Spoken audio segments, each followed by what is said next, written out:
मुख्यमंत्री लाडकी बहीण केवायसी महिलांसाठी पुन्हा मोठी घोषणा. लाडकी बहीण योजना ई-केवायसी शेवटची तारीख जाहीर. होय, लाडक्या बहिणींनो, या ठिकाणी मंत्री अदिती तटकरे यांनी ट्विटरच्या माध्यमातून ई-केवायसी करणाऱ्या महिलाधारकांसाठी मोठी माहिती दिलेली आहे. आता मुख्यमंत्री माझी लाडकी बहीण योजनेमध्ये पारदर्शकता येण्यासाठी व लाभार्थ्यांना नियमितपणे आर्थिक लाभ मिळवण्यासाठी ई-केवायसी सुविधा उपलब्ध करून देण्यात आली आहे. या प्रक्रियेत अधिक सुसूत्रता आणण्याबाबत आज मंत्रालयात बैठक पार पडली असल्याचं मंत्री अदिती तटकरे यांनी ट्विटरच्या माध्यमातून ही माहिती दिलेली आहे.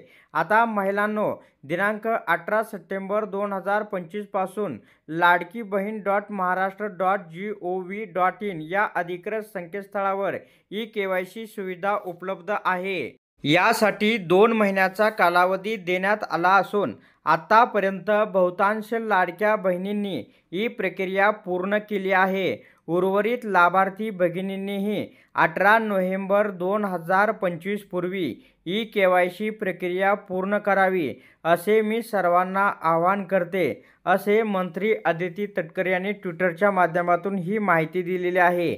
म्हणजे 18 नोव्हेंबर 2025 ही ई-केवायसी करायची शेवटची तारीख आहे.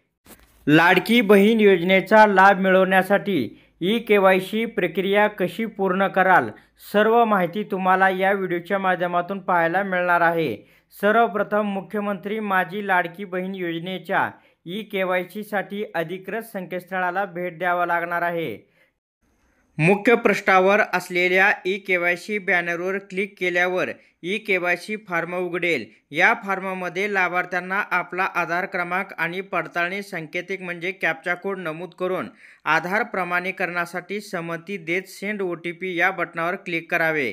त्यानंतर लाभार्थ्यांच्या आधार लिंक मोबाईल क्रमांकावर OTP येईल. हा OTP टाकून सबमिट बटणावर क्लिक करावे.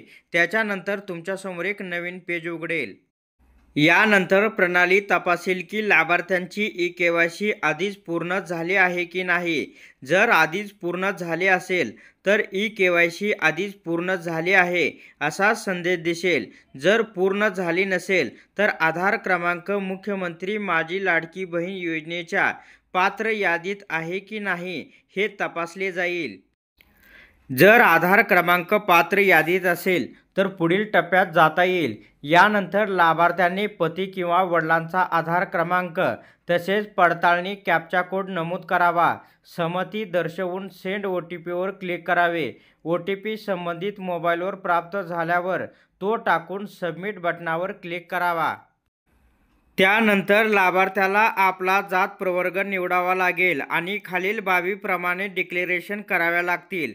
माझ्या कुटुंबातील सदस्य नियमित कायम कर्मचारी म्हणून शासकीय विभाग, उपक्रम, मंडळ, भारत सरकार किंवा राज्य शासनाच्या स्थानिक संस्थेत कार्यरत नाही किंवा सेवानिवृत्तीनंतर निवृत्ती वेतन घेत नाहीत.